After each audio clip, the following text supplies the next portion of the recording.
এই চা বাগানের গল্পে সবকিছু তুলে ধরা সম্ভব না, বাট আমাদের যে script writer Tanvir Ahmed Sydney ভাই, উনি জাহাঙ্গীরনগর ইউনিভার্সিটির অনেক খুবই নামকরা একজন রাইটার, এবং বন্ধনের সাথে অনেকবার বসে এটা নিয়ে ডিসকাশন, কারণ এই চা বাগানের 100টা বা 50টা প্রবলেমের মধ্যে আসলে কোন প্রবলেমটা আমরা দেখাবো, তো সেই প্রবলেমটা নিয়েই আসলে করা হয়েছে। আমার কাছে মনে হয় যে চা বাগানের শ্রমিকদের যে তাদের দিনের যে টাকা, উইকলি যে পেমেন্টটা, সেই পেমেন্টটা নিয়ে কথা বলা হয়েছে, এবং তাদের এটার বিরুদ্ধে যে তাদের আন্দোলন, এবং তাদের ম্যানেজার এবং এই বাগানের যে ম্যানেজার, তাদের সাথে যে একটা কোন্দল যে সৃষ্টি হয়, এটা নিয়ে বেসিক্যালি গল্প। মানে খুব বেশি তো আসলে দেখানো সম্ভব হয় না, কারণ একটা ছবির মধ্যে জাস্ট 2 ঘন্টা, 2 ঘন্টা 10 মিনিট 20 মিনিটের একটা প্লট, এই প্লটের মধ্যে যতটুকু সম্ভব হয়েছে দেখানো হয়েছে, যেটা আমার কাছে মনে হয় দর্শক এনজয় করবে। দিদির কাছে একটা প্রশ্ন, আপনি তো কমার্শিয়াল সিনেমা করেন, এটা মানে কেমন আপনার কেমন? হ্যাঁ, যেটা আমি একটু আগে বলছিলাম যে আমি তো একদম কমার্শিয়াল হিরোইন, তো এটা একদমই বাস্তব কেন্দ্রিক একটা গল্প। এটুকু বলতে পারি যে বন্ধনের মধ্য দিয়ে আমার কিন্তু যে পরিচিতিটা, অপু বিশ্বাস মানেই রোমান্টিক হিরোইন বা বাণিজ্যিক ছবি, বাণিজ্যিক ঘরানার নায়িকা, এটা কিন্তু চেঞ্জ হয়েছে। আর ছায়াবৃক্ষ আসলে ওইরকম যে কথাটা বলছিল যে আমাদের যে ওই চা কালেক্ট করার পর যে টাকা পয়সা নিয়ে মালিকের সাথে ঝামেলাটা, বা পরিশ্রম করেছে একদম সঠিক পারিশ্রমিককে পাওয়ার ব্যাপারটা, হ্যাঁ এরকম মেসেজ আছে। এই সিনেমা হলে যখন সিনেমাটা 16 তারিখে রিলিজ হবে, হওয়ার পর আপনারা সহকারে আমার ভক্ত দর্শকরা যখন দেখবে, তখন বুঝতে পারবে যে আসলে প্রেক্ষাপটটা আমরা কিছুটা মেসেজ দেওয়ার চেষ্টা করেছি, যে মানুষ কিন্তু পরিশ্রম করলে তার পারিশ্রমিকটা সঠিকভাবে তাদেরকে দিতে হয়, না হলেও তাদেরও পরিবার থেকে, পরিজন থেকে কতটা যুদ্ধ করে সামনে এগিয়ে যেতে হয়। আসলে আমি আমার প্রত্যেকটা কাজ নিয়ে সবসময় বরাবরের মতো অনেক বেশি আশাবাদী, তবে আমি এটুকু বলবো যে এই সিনেমাটা একদমই ভিন্ন ধরনের। আর ইম্পর্টেন্ট বিষয় হচ্ছে এখানে আমি জুটিবদ্ধ বলতে পারেন, আমি বন্ধন, আবার আরেক দিক থেকে আমি নীরব।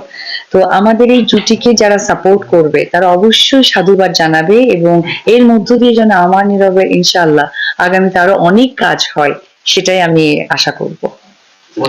বিশ্বাস থেকে বেরিয়ে কুলি হওয়ার গল্প যেটা যেটা প্রবদল কুমার হয়েছে, আক্রান্ত হয়েছে, বা ওদের সাথে মিশে যাওয়ার গল্প, মানে যদি আপনি গ্ল্যামার, সবাই তো গ্ল্যামার চায়, আপনি কেন গ্ল্যামারটাকে ছেড়ে? প্রথমে বলবো যারা প্রশ্ন করেছেন তারা স্পটে গিয়েছিলেন, খুব ভালো লেগেছে। রান্না করে আমরা খেয়েছি, অনেক মজা করেছি। যাই হোক, তুলি হওয়ার পেছনের একটা মাত্র কারণ ছিল যে সকলেই আমাকে সেই বাণিজ্যিক ঘরানার মানে একদম গ্ল্যামার নায়িকাটাই দেখেছে। আমার প্রথমে যেটা ভালো লাগা কাজ করেছে, কারণ আমি যখন ছায়াবৃক্ষ সিনেমাটা করি তখন আমার আসলে আবারও বলতে পারেন যে নতুন ভাবে একটা কামব্যাক করার একটা প্রসঙ্গ আসতে পারে। তো সেই নতুন করে কামব্যাক করার মধ্যেই আমার কাছে মনে হয়েছে যে একদম আমার শিল্পী জীবনের যে একটা নতুন কিছু উপবিশ্বাস করছে বা করতে পারে, এটা একটা আমার নিজের সাথে নিজের চ্যালেঞ্জ ছিল। কারণ এখানে আমাকে কিন্তু গেট আপ নিতে হয়েছে একদমই আমার দাঁত ছাড়া কিছু দেখা যেত না, যেখানে আমরা নায়িকারা কিন্তু নিজেকে অনেক বেশি ব্রাইট করি। আর আমার অনেক বেশি কষ্ট হয়েছে যেহেতু আমার গায়ের রংটা ফেয়ার, তো আমি যখন কালো করতাম একটা দুটা শটের পরে কোনো না কোথাও থেকে মেকআপ যখন চলে যেত, তখন দেখা যেত যে শ্বেতি রোগের মতো দেখা যাচ্ছে, যে পুরোটা কালো হঠাৎ করে আবার সাদা দেখা গেছে। তো এটার জন্য খুব পরিশ্রম করতে হয়েছে, খুব চেষ্টা করেছি যে এই তুলিকে যেন প্রপার তুলিটাই মনে হয়। এবং চা বাগানে যেমন খাদ্য অভ্যাসটাও আমার নীরবে চেঞ্জ করতে হয়েছিল, আমরা চেয়েছি যে চা লবণ দিয়ে আমাদের খেতে হয়েছে, আমরা খেয়েছি।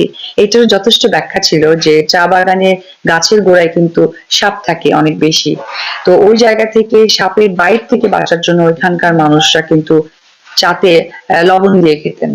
তো এই যে কিছু কিছু ব্যাপার, তাদের কথাবার্তা, যেমন একটা মজার কথা শেয়ার করি আমার আর নীরবে, আমরা যেমন প্রথম দুদিন একটু তাদের ঘরে গিয়েছি, তো খুব স্বাভাবিকভাবে যখন উপবিশ্বাস নীরবকে দেখেছে তখন খুব স্মার্ট তারা প্রেজেন্টেশন দিচ্ছিল। নীরব বলছিল, না না আপনারা যেমন পারিবারিক কথা বলেন ওই রকম ভাবে কথা বলেন, আপনাদের অ্যাটিটিউডটা কেমন। তো এটা নিয়ে তারা কখনোই নর্মাল হতে পারছিল না। তো এটা একটা খুব একটা মূল কারণ ছিল আমাদের অভিনয়ে সংযুক্ত হওয়ার জন্য, যেটার জন্য হেল্প করেছে আমাদের ডিরেক্টর। তো সর্বোপরি বলবো যে আমি তুলি এবং আপনার ক্যারেক্টারটা ছিল অনুপ। আমরা না খেয়েছিলাম কিন্তু প্রোডাকশন টাকা বাঁচানোর জন্য না, মানে ক্যারেক্টারের জন্য। ক্যারেক্টারের জন্য।